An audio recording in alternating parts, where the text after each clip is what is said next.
Bokaro steel plant के steel melting shop में रविवार को एक भयंकर हादसा हुआ। अचानक मिक्सर क्रेन का केबल टूट गया, जिससे खौलता हुआ हॉट मेटल नीचे गिर पड़ा।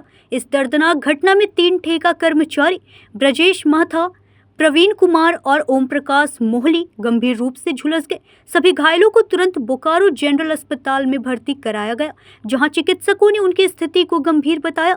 धनबाद के सांसद श्री ढुल्लू महतो तुरंत अस्पताल पहुंचे और घायलों का हाल चाल जाना। उन्होंने चिकित्सकों को बेहतर इलाज उपलब्ध कराने के निर्देश दिए और घायलों के शीघ्र स्वस्थ होने की कामना की। सांसद ने इस हादसे को बीएसएल प्रबंधन की गंभीर लापरवाही करार दिया और कहा कि बिना सुरक्षा उपायों के कर्मचारियों से काम करवाना जानलेवा है। उन्होंने दोषी अधिकारियों के खिलाफ सख्त कार्रवाई का आश्वासन दिया और मामले को उच्च स्तर पर उठाने की बात कही।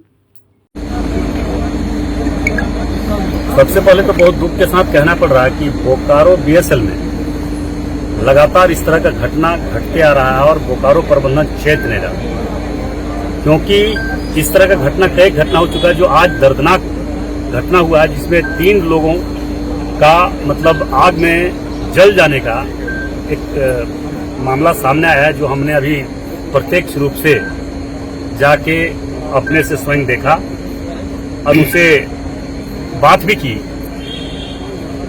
एक लोगों ने तो बात करने का थोड़ी बहुत बात कर रही थी, उन्होंने हमको स्पष्ट रूप से आंख बीती हुई बात को बताया उन्होंने कि वहाँ कोई सेफ्टी का कोई चीज नहीं है। सेफ्टी नहीं रहने के कारण हम लोग आग में गिर गए, आग हमारे पर गिर गए और हम लोग जल गए। इसका सरासर दोषी बीएसएल प्रबंधन है और बीएसएल प्रबंधन इस तरह का बराबर हरकत हो रहा है। बीएसएल प्रबंधन के द्वारा बिना सेफ्टी के हमारे गरीब मजदूरों को जहां मन तहां काम करवाया जाता है जबरदस्ती, और काम नहीं करने पर उसको या तो बैठा दिया जाता है या तो उसको धमकी दी जाती है। तो बाध्य होकर गरीब अपने लाचार होकर अपने पेट के लिए, अपने बच्चे के लिए जबरन बीएसएल प्रबंधन काम करवाता है। इसका सरासर दोष बीएसएल प्रबंधन का है। हर हाल में बीएसएल प्रबंधन जो ऐसे प्रबंधन जो जबरन बिना सेफ्टी के काम करवाने का काम किया है, वैसे प्रबंधन पर लापरवाही का मामला होना चाहिए, उस पर केस होना चाहिए। अगर किसी तरह का अप्रिय बड़ी घटना घटती है तो उसका जवाबदेह बीएसएल प्रबंधन होगा और तत्काल जो भी राहत का चीज है, जो भी राहत का सामान पहुंचाना है, जो राहत करना है, वो बीएसएल प्रबंधन तैयार रहे।